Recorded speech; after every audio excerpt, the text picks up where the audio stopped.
देखिए, कांग्रेस पार्टी दिवालिया हो चुकी है और उनकी नेता भी दिवालियापन उनमें आ गया है।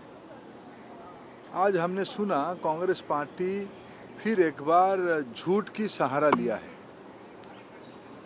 उन्होंने कहा है कि मोदी सरकार ओबीसी के लिए कुछ नहीं किया।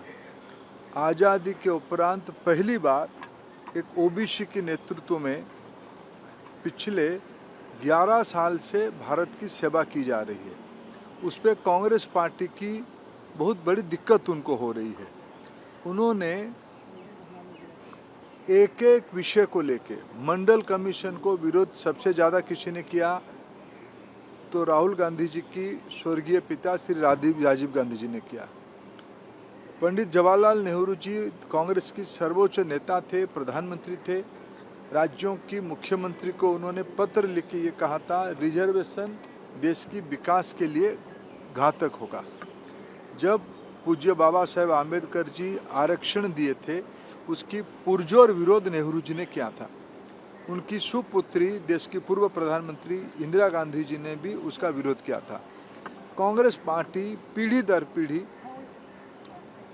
रिजर्वेशन के खिलाफ है, विशेष करके SC, ST, OBC की एम्पावरमेंट के खिलाफ है। हम लोग ये दिन भूले नहीं है। आज तो हम कहें नेहरू जी के बाद सबसे ज़्यादा समय किसी ने देश को सेवा किया है, देश की जनादेश लेके सेवा किया है तो एक पिछड़े परिवार से आए हुए प्रधानमंत्री नरेंद्र मोदी जी ने किया है। सीताराम केसरी जी जो बिहार के एक अति पिछड़े समाज की नेता होते थे, कांग्रेस पार्टी ने उनको, उनकी मां राहुल गांधी जी की मां को गद्दी में बिठाने के लिए उनको एक शौचालय में बंद करके रखा गया। कांग्रेस पार्टी ने उनको अपमानजनक तरीके से निकाला। उन्होंने आज एक कुछ झूठ बात को फिर कहा है, राहुल गांधी जी ने ट्वीट करके, कि उन्होंने नॉट फाउंड सुइटेबल को उन्होंने उठाया। मैं आज आपके सामने एक तथ्य रखना चाहता हूँ। कांग्रेस की समय में ही नॉट फाउंड सुइटेबल की प्रसंग था। 2019 में जब प्रधानमंत्री नरेंद्र मोदी जिम्मेवारी संभाल रहे थे, तब सेंट्रल एजुकेशनल इंस्टीट्यूशन रिजर्वेशन इन टीचर्स कैडर एक्ट लेके आए 2019 में। पहली बार आज़ाद भारत में असिस्टेंट प्रोफेसर, एसोसिएट प्रोफेसर और प्रोफेसर में SC, ST, OBC वर्ग के लिए रिजर्वेशन को पक्का करवाया गया, एक्ट के तहत पक्का करवाया गया। ये भी उस एक्ट में लिखा गया, अगर कोई योग्य व्यक्ति नहीं मिलता है तो पोस्ट सीज नहीं कर जाएगा। अगर वो पोस्ट SC, ST, OBC वर्ग के लिए उद्दिष्ट है, अगर उसमें किसी भी कारण से व्यक्ति नहीं मिलते हैं, तब वो लैप्स नहीं करेगा। कांग्रेस के रिजिम में पूरी इस प्रकार की पोस्ट को खिलवाड़ करके एक बार एक नाटकीय ढंग से इंटरव्यू करके योग्य व्यक्ति ना मिलने की बहाना पे नॉट फाउंड सुइटेबल कैटेगरी दिखा के उसको सीज कर देते थे। मैं राहुल गांधी जी को खुली वितर्क करना आह्वान देता हूँ, संसद के अंदर या संसद के बाहर।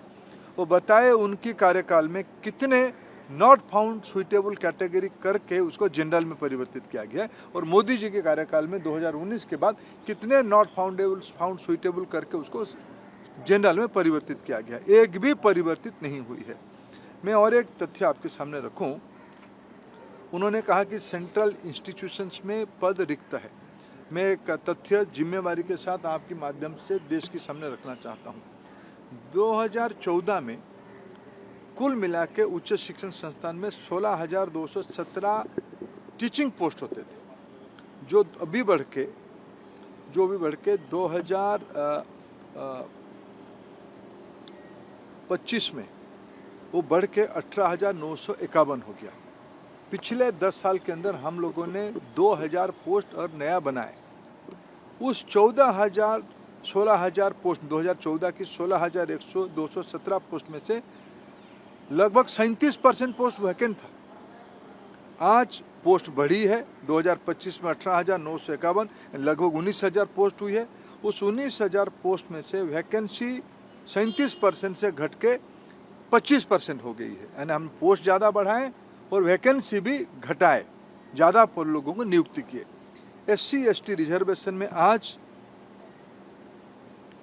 8,150 SC ST OBC वर्ग के लोगों को नियुक्ति किया गया है। SC वर्ग में लगभग 13% नियुक्ति किया, आज पोस्ट भरे 15 में से 13% पोस्ट भरा हुआ है। 7.5% में से ST में से 6.5% भरा हुआ है और 27% में से 22.8% OBC पोस्ट भरा हुआ है। ये पिछले दिनों में रिकॉर्ड वैकेंसी फिलअप की मुहिम है। कांग्रेस पार्टी OBC विरोधी है, SC ST विरोधी है, वंचित वर्गों की विरोधी है। अपने झूठ को छुपाने के लिए जिन्होंने OBCयों को अपमानित किया है, जिन्होंने केवल झूठ की